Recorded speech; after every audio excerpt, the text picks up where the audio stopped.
حضرت معاویہ بن خدیج رضی اللہ تعالیٰ عنہ ایک صحابی ہیں، وہ فرماتے ہیں کہ میں اسکندریہ کی فتح ہوئی تو میری خواہش ہوئی جناب عمر کو جا کے خوشخبری سناؤں، لیکن جس وقت میں مدینہ شریف پہنچا نا تو سب لوگ دوپہر کا آرام کر رہے تھے۔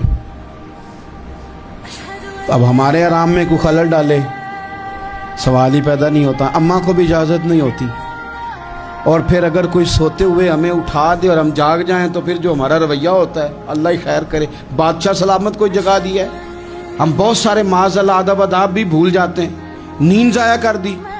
تو حضرت معاویہ بن خدیج رضی اللہ تعالیٰ عنہ کہتے ہیں میں مدینہ شریف آیا، دوپہر کا وقت تھا، اسکندریہ کی فتح ہو گئی، خوشخبری سنانی تھی۔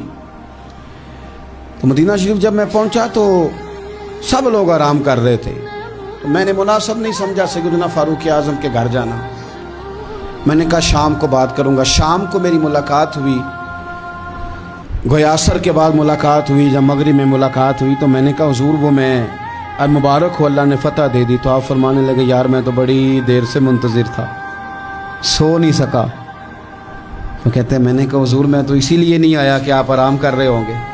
تو آپ فرمانے لگے آرام میں کیا کرتا تھا پر خلیفہ بننے سے پہلے اب کہاں وقت ہے میرے پاس، اتنی ذمہ داریاں ہیں، کہاں آرام کرتا ہوں۔ اور پھر رو پڑے اور فرمانے لگے میں تو رات کو بھی کم سوتا ہوں۔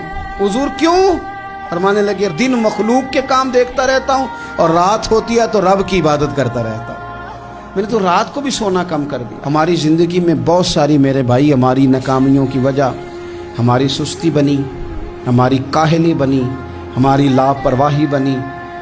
بہت سارے افسران ایسے ہیں جن کے عملے کی خرابی کی وجہ یہ ہے کہ وہ اٹھ کے باہر آ کے چیک کرنا پسند ہی نہیں کرتے کہ عملے کے لوگ کیا کر رہے ہیں۔ بہت سارے ایسے اداروں کے سربراہان ہیں کہ جو اپنے دفتر سے اٹھ کے باہر آ کے دیکھنا پسند ہی نہیں کرتے کہ عملے کے لوگ کر کیا رہے ہیں۔ تو جب ہم ان چیزوں کو پرکھتے نہیں، دیکھتے نہیں، محاسبہ ہی نہیں کرتے تو پھر چیزیں شترے بے مہار ہو جاتی ہیں۔ اپنی زندگی میں چیزوں کو مینج کر